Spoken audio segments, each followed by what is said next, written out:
Kenya, long regarded as one of Africa's most stable countries, but recently badly shaken by an attempted coup.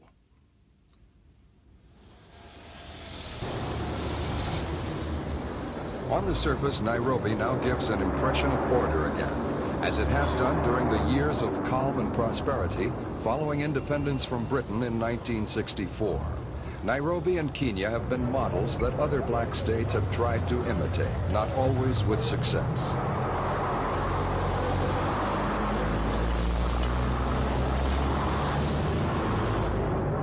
On the morning of August 1st, though, the streets of the capital became a battleground. In the early hours, dissident Air Force units seized key positions in the capital and in other towns and called on the masses to help overthrow what they called a corrupt and oppressive regime.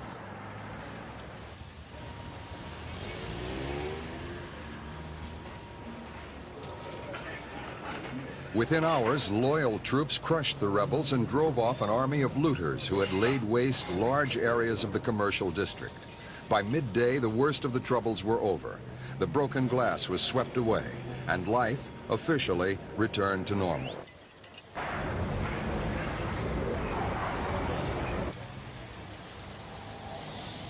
There was also the cost in human lives. Long queues formed outside the city mortuary as relatives came to identify the dead. Official spokesmen said 145 people died. This figure was later raised to 159, but independent observers put the death toll much higher. Whatever the truth, many of the victims were certainly looters, but the majority were Air Force personnel. Thousands of arrests also followed. Nairobi's university campus was immediately closed.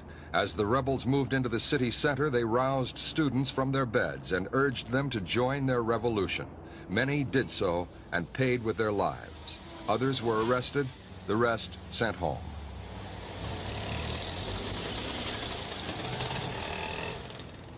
Were the rebels justified in branding the government of President Daniel Arap Moi corrupt and oppressive? Earlier in the year, the editor of the Standard newspaper was dismissed after criticizing the reintroduction of detention without trial by Moi.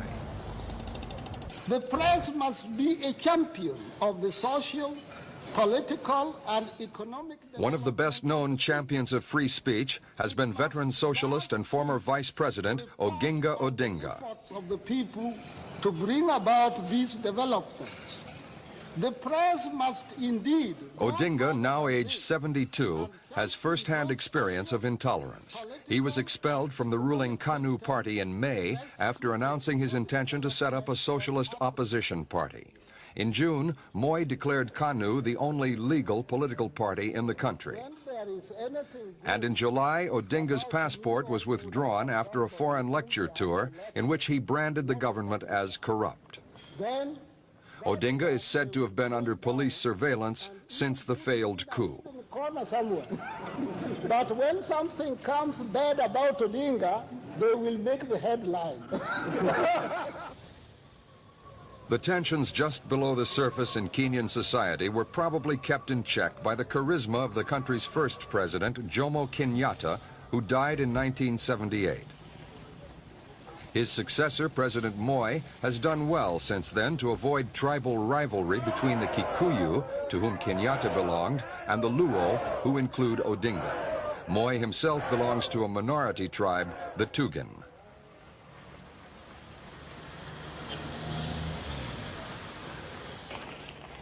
There seemed little doubt about Moi's continued support among the masses 3 days after the coup attempt, when thousands of people turned out in the capital for a solidarity and loyalty rally.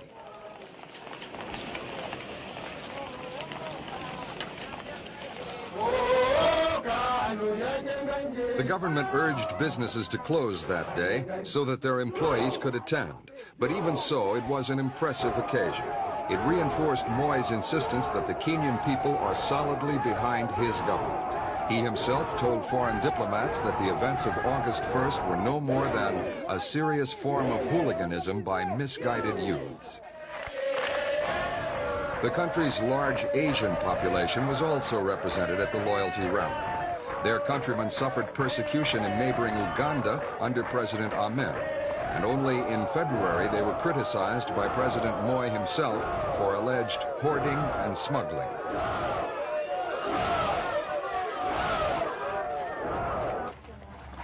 The 80,000-strong Asian community dominates commercial and professional circles in Kenya. The result has been resentment from less affluent Kenyans. Many Asians haven't adopted Kenyan citizenship. They retain their British or Indian passports. And it was quite clear that Asian shops and businesses became the particular target of looters during the chaos of the coup attempt. Dozens of Asian women were reported to have been raped in their own homes, and Asian houses were robbed and ransacked. One Nairobi resident who was beaten and robbed, Mr. Shah Nawaz, talked about the ordeal. They kept on beating us till they were satisfied that we had no more money.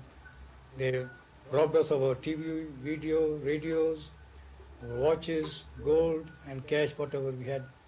All the valuables were taken. Fortunately, we were left with our furniture. All my clothes were taken away, and my daughter's children's clothes were all taken. But that's all they could carry. They tried to move something else, but they couldn't. They emptied our refrigerator also, but they couldn't carry it.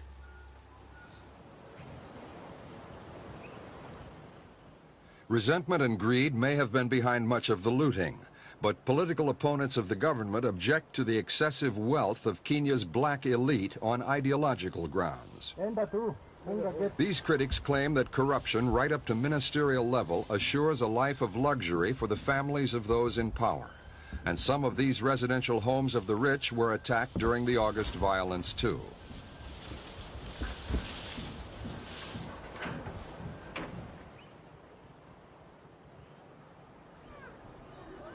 Outside the cities, a familiar sight in Africa, the shanty towns, home for the thousands of poor drawn to the cities in search of employment. The harsh economic truth is that Kenya is not a rich country, and it is getting poorer each year. Unemployment is climbing, with 250,000 job seekers coming onto the market each year, and only a fraction of those will find regular employment.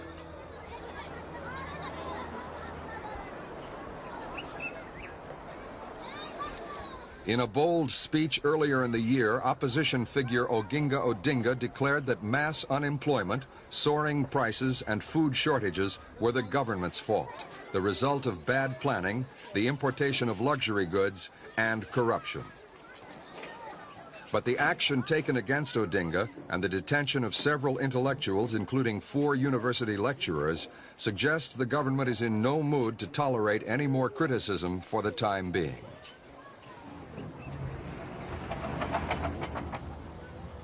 Another school of thought says that the main sources of Kenya's economic woes are outside the government's control. An obvious example is gasoline. Soaring oil prices over the past decade mean that only the rich can afford to run a car, let alone own one.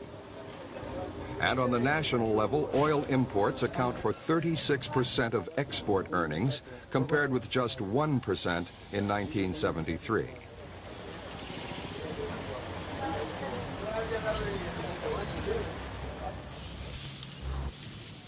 Another major factor outside the government's control is the price paid for commodities on world markets. Kenya is heavily dependent on its tea and coffee production in order to keep its economy on an even course. In the mid-1970s, there was a boom in tea and coffee prices, which helped Kenya enormously. These two commodities alone account for almost 50% of all export earnings.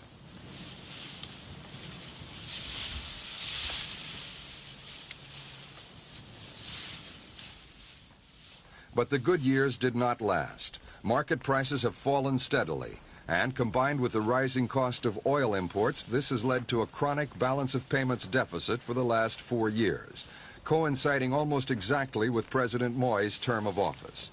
Inevitably, his opponents have seized on the statistics to charge his administration with mismanagement.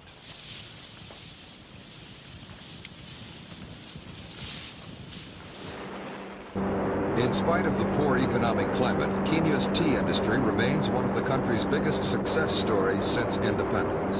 It provides employment for 138,000 people, many of them smallholders. The result is one of the best quality teas in the world. And Kenya has now overtaken India as the largest supplier to Britain, which remains the world's main buyer. And the value of tea exports rose again slightly last year to over $130 million.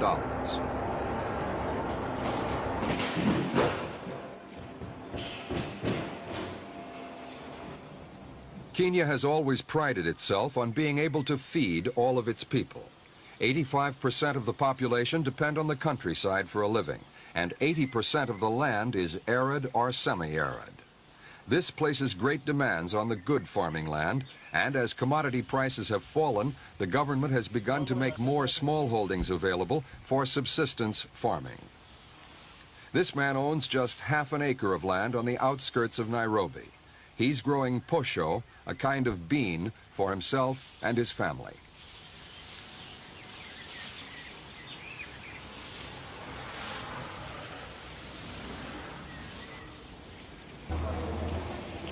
The excess produce the smallholder doesn't need finds its way onto the market, but food production is not rising as fast as it used to. Droughts have been one problem, but recent statistics show an overall increase in food production of less than 1%. This is not enough to keep pace with Kenya's population growth.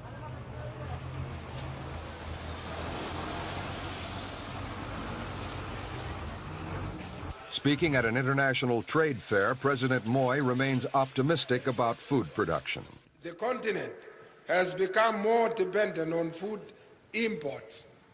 However, we in Kenya have done better, and apart from one or two temporary setbacks, mainly caused by adverse climate, the agricultural sector has generally managed so far to keep pace with the bulk food needs of an expanding population.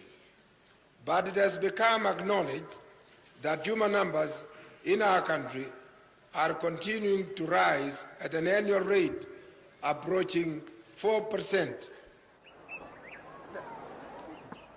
The 4% population growth has brought Kenya's total population up to 17 million. It's one of the highest rates in the world, and the number of Kenyans could double by the year 2000.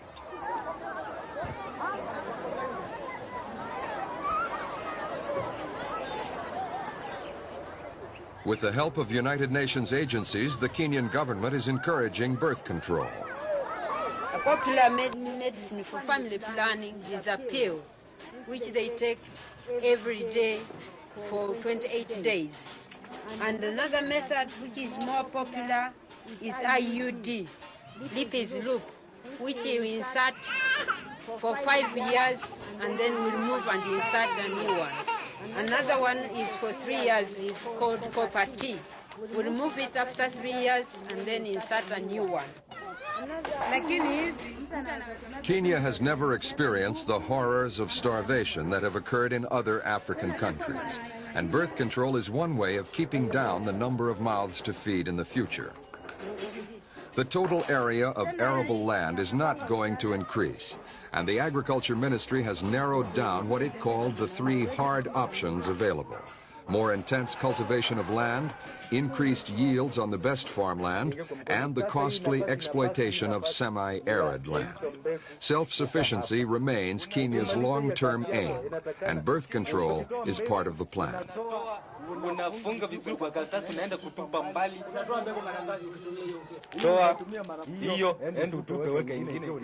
Kenya's ability and willingness to cope with its own social and economic problems have impressed Western countries, which have been asked through the World Bank to increase their investment there. And Kenya has always remained close to the West, providing military bases for the United States, for example. Also, the majority of tourists who bring in over $100 million a year in foreign currency come from West Europe and North America.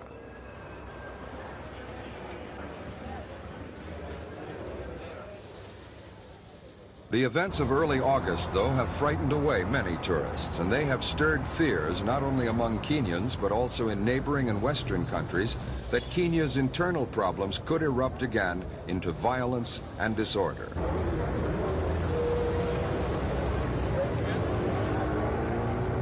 One of the few positive acts by the rebels was to proclaim in a radio broadcast the setting up of a People's Redemption Council. In the language of revolution, the word redemption implies that corrupt and elitist rulers will be thrown out. What's not known, because the coup was so easily put down by the army, is how widespread the opposition to President Moi really is.